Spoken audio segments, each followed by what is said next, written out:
मेरा एक दोस्त है, साहिल।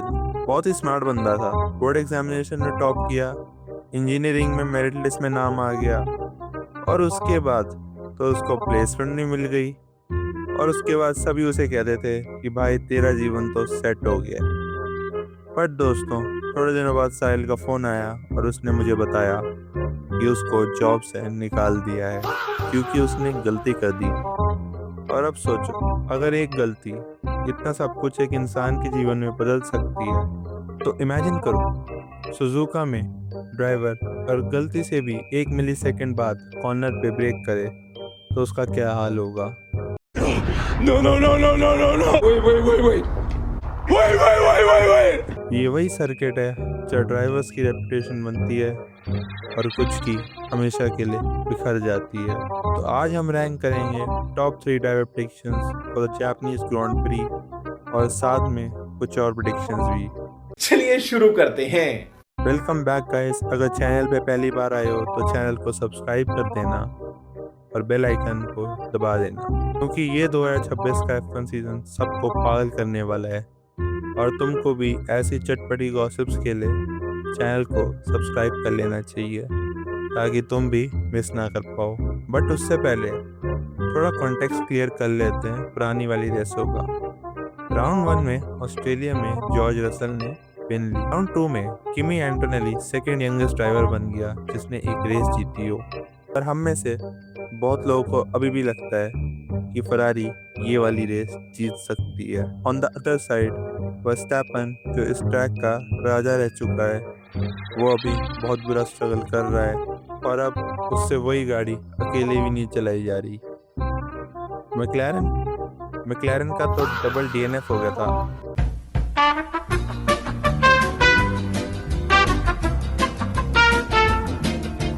सॉरी, डबल डीएनएस हो गया था।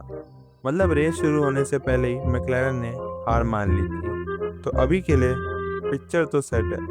रसल चैंपियनशिप लीड कर रहा है, मर्सिडीज टॉप पे है, और मेरी खुशी के तो ठिकाने ही नहीं है क्योंकि मेरी फेवरेट टीम अभी चैंपियनशिप लीड कर रही है। तो बात करते हैं टॉप 3 ड्राइवर्स की जो जापान में आतंक मचाने वाले हैं। P3 पर मैंने रखा है किमी एंटोनेली को एंटोनेली चाइना तो जीत गया, पर क्या वो जापान जीत पाएगा? ये हम में से बहुत सारे फैंस के दिमाग में क्वेश्चन है, क्योंकि फरारी के पास बेटर टर्बो है रेस स्टार्ट करने के लिए। जिस वजह से मुझे लगता है जब रेस स्टार्ट होगी तो वो बड़े आराम से किमी को स्टार्टिंग में ही ओवरटेक कर लेंगे और फिर वो 5-6 लैप तक का स्टार्टिंग वाला आतंक मचाएंगे जो हमें चाइना में भी देखने को मिला था। तुमने और मैंने चाइना में खुद देखा था कि जब जॉर्ज रसल को फरारी ने ब्लॉक करके रखा था, जब जब जॉर्ज रसल अटैक कर रहा था दोनों फरारी ब्लॉक कर रही थी, फिर जब वो अटैक कर रहा था फिर ब्लॉक कर रही थी, और लास्ट में दोनों फरारी ड्राइवर्स एक साथ लड़ने लग गए P2 के लिए। और उसी मोमेंट का फायदा उठाते हुए जॉर्ज ने गाड़ी को डाला गियर में और निकाल लिया। जिस वजह से मुझे लगता है अगर ये सिनेरियो फिर क्रिएट हुआ तो किमी के लिए बहुत मुश्किल बन जाएगा ओवरटेक करना, और जॉर्ज को ही इतनी दिक्कत हुई थी।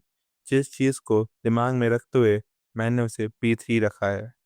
बाकी अब चलते हैं the main talking point, Lewis Hamilton की तरफ। Because of his on end of the track overtaking, Yeah, boy. मतलब सॉरी भाई, पर दोस्तों फरारी ने इस साल लुइस हैमिल्टन को क्या खिला दिया है समझ ही नहीं आ रहा। क्योंकि जैसा वो पिछले साल ड्राइव कर रहा था वो इस साल उसका एकदम अपोजिट ड्राइव कर रहा है, और वो अपनी वही वाली ग्लिम्सेस दे रहा है जो मर्सिडीज में अपने प्राइम में देता था। बट दोस्तों, किसी ने तो सच ही कहा है कि good things always take time, जैसे कि लुइस भाई का पोडियम जो 1 साल तक वेटिंग लिस्ट में ही था। But in continuation to his previous races मुझे लगता है कि लुइस हैमिल्टन के पास वो एक्स्ट्रा कॉन्फिडेंस होगा जो वो रेस में दिखाने वाला है हम सबको, और वो P2 फिनिश करेगा। पर दोस्तों, चलते हैं अब असली रेस विनर की तरफ, जिसका नाम है जॉर्ज रसल। देखो भाई, जब इतना क्लियर है कि कार बेस्ट है, ड्राइवर अपने फॉर्म पे है और ट्रैक उसको सूट कर ही लेगा, तो तुमको क्यों लगता है कि चार्ल्स लेक्लर ये रेस जीत जाएगा। मतलब वही वाली बात हो गई ना, सपने सुहाने देखना। बट कम ऑन दोस्तों, हम सबको पता है कि 2026 की Formula One drivers championship George Russell ही उठाने वाला है। It is pretty much evident दोस्तों कि ये रेस भी जॉर्ज रसल जीतने वाला है, क्योंकि Mercedes on race day are just a different beast to catch. और जो टीमें कैच कर सकती हैं वो पता नहीं अभी कुछ और ही कैच करके बैठी हैं। नोटी हो रहा के इसलिए I think George Russell is going to win the Suzuka. अरे ये वाली नहीं, ये वाली हाँ। पर दोस्तों अब चलते हैं कुछ ऑनरेबल टीएनएफ सेक्शन की तरफ। और प्रीटी मच हम सबको रियलाइज हो चुका है कि इस सीजन में 5 गाड़ी डीएनएफ हो रही है, जो हम में से बहुत से फैंस ने आज तक नहीं देखा होगा। और दोस्तों अब चलते हैं ऑनरेबल डीएनएफ सेक्शन की तरफ, क्योंकि इस साल इतनी गाड़ियां डीएनएफ हो रही हैं, मतलब पूछो मत। और सबसे पहले मैंने नाम रखा है मैक्स वर्स्टैपन का।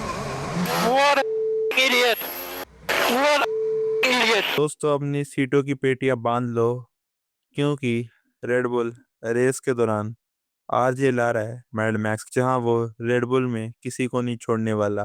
और उसको संभालने के लिए अब ना तो क्रिश्चियन हॉर्नर है, ना हेलमेट मार्को है, और ना उसकी गाड़ी उसको संभाल पा रही है। बाकी नंबर 2 पे मैंने रखा है कार्लोस साइंस को।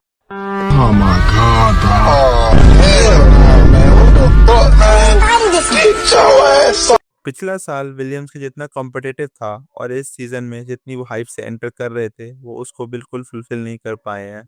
और वो अपने मेन कॉम्पिटिटर हाथ से भी अभी बहुत ज़्यादा स्ट्रगल कर रहे हैं, क्योंकि पिछली रेस में भी कार्लोस साइंस पता नहीं कैसे बच बचाते पॉइंट्स में घुस गया। और मुझे लगता है इस रेस में वो मैकेनिकल इश्यूज के चक्कर में रेस से बाहर हो जाएगा। बाकी चलते हैं अपने लास्ट ड्राइवर की तरफ जो डीएनएफ होने वाला है, वो है निको हुकिमबर्ग।